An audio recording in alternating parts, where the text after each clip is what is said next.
Hello నమస్తే అండి.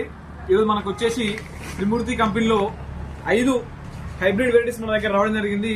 Paddy varieties లో మనకు త్రిమూర్తి 5786 అనే వెరైటీ గత సంవత్సరం మనకి యాసంగిలో మంచి దిగుబడులు ఇచ్చి చాలా మంది రైతులు మళ్ళీ ఈ సంవత్సరం మేము పెట్టాలనుకుంటున్నామని నన్ను చాలా మంది అడగడం జరిగింది. కామెంట్ సెక్షన్ లో కూడా ఇప్పటికి మెసేజ్ చేస్తున్నారు. 5786 అనే వెరైటీ త్రిమూర్తి కంపెనీలో 5 రకాల హైబ్రిడ్ వెరైటీస్ మన దగ్గరికి రావడం జరిగింది. మంచి రేట్లు ఇవ్వడం జరుగుతుంది. రైతులందరూ దీంట్లో 5 రకాల వెరైటీస్ అండి. మనకు వచ్చేసి 5786 అనే వెరైటీ ఒకటి, మనకు 5544 అనే వెరైటీ ఒకటి, మనకు కామాక్షి అనే వెరైటీ చూసుకోవచ్చు. చాలా మంది 5544 5786 అనే వెరైటీలు ఇంత ముందుకు చాలా మంది వేశారు. మనకు ఇంకొకటి వచ్చేసి 5556 అనే వెరైటీ అండి.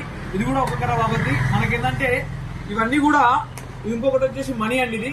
ఇవన్నీ కూడా మనం ఏంటంటే నాటు 30 రోజులు లోపల వేసుకుంటే మంచి దిగుబడిని ఇస్తుందండి. మనకు 120 నుంచి 140 రోజుల పంట కాల వ్యవధి అండి. ఇది చాలా మంచిగా ఉంటుంది. అందరూ వేసుకోవాలని ఆశిస్తున్నాను. Thank you.